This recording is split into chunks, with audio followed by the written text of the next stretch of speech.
In this whole module, what we're discussing is various methods and techniques of doing optimal estimation. We started, and we're kind of going through it with how much we assume about the probabilities. We started with least squares, which had no probability content at all. And from there, we went to best linear unbiased estimator, and specifically the so-called Gauss-Markov theorem. And there we had a random variable was error was a random variable, but all we assumed about it was its first and second order statistics, the mean and the mean square. We didn't even know its probability density function, PDF. Now, why does it do that? We're going to assume we know the form of the PDF, but we might not know some or all of the parameters of the PDF. Say, for example, you had a Gaussian PDF, but we don't know the mean, or we don't know the variance, or we don't know either one. So you can think of it as a conditional PDF, now conditioned on the parameters of the PDF.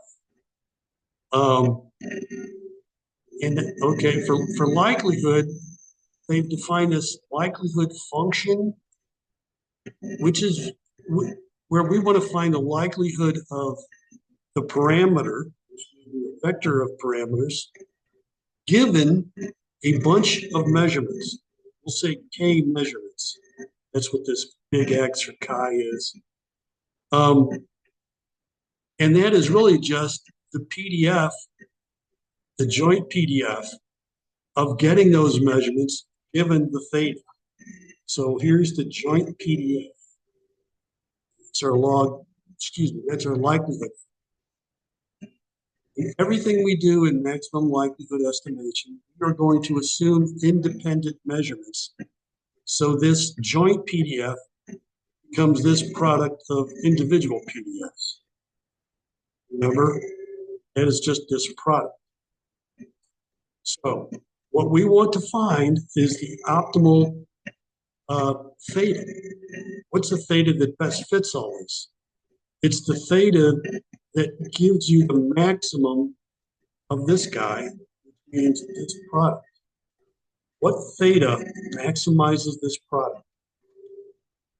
So we'll do a simple example first.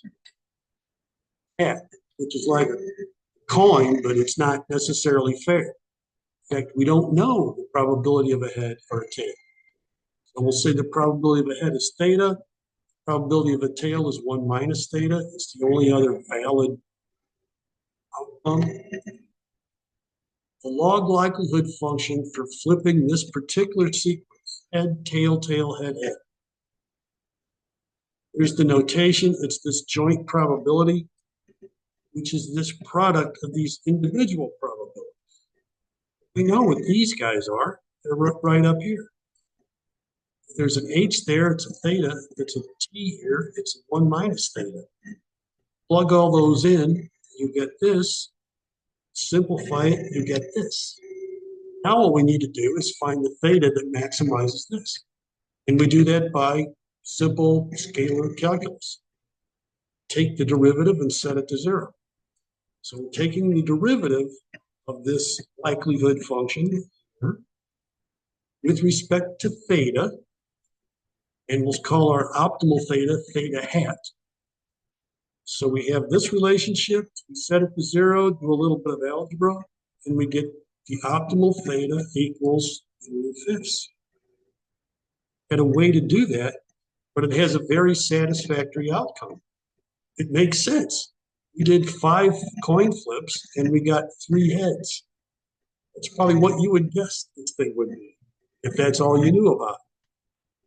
More generally, it's this, it's simply the number of heads over the total flips. One more example in this video. Here we're doing a Gaussian PDF, multivariate Gaussian PDF. Each X and each mu here is a vector. And what we don't know is the mu. the mean vector of this guy. Somehow we know the C in this case. So our job here is to find an estimate of the mu using maximum likelihood. So here's the joint PDF. Here's those individual things in terms of the products. Each of those terms is something like this. So here's the total likelihood function. What's in front here is all the same, and it's all a constant. So we can bring that out. And the rest is a product of exponentials. So it's the same exponential to the sum of what's in the exponents. So here it is. And we want to maximize this whole thing. We don't care about what's up front. It's a constant. The exponent is a monotonic increasing function. So we could maximize this thing by maximizing this exponent or minimizing that sum because of this negative sign. So J is our cost function now, and we want to minimize it now. This involves vectors, so we have to use some of that vector matrix calculus stuff I introduced in a previous video. This is like an X transpose Q, which is symmetric X.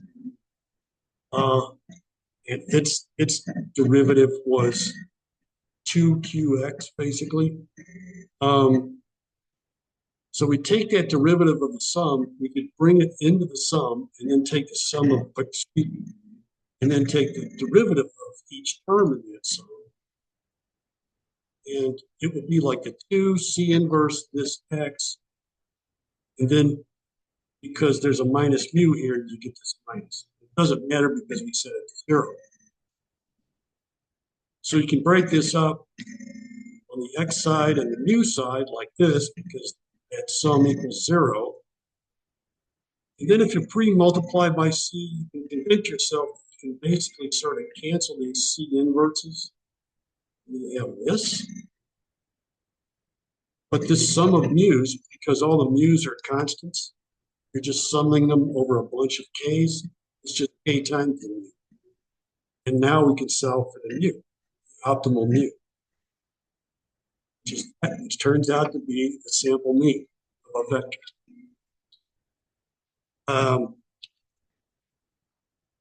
I'll do a couple more examples next video.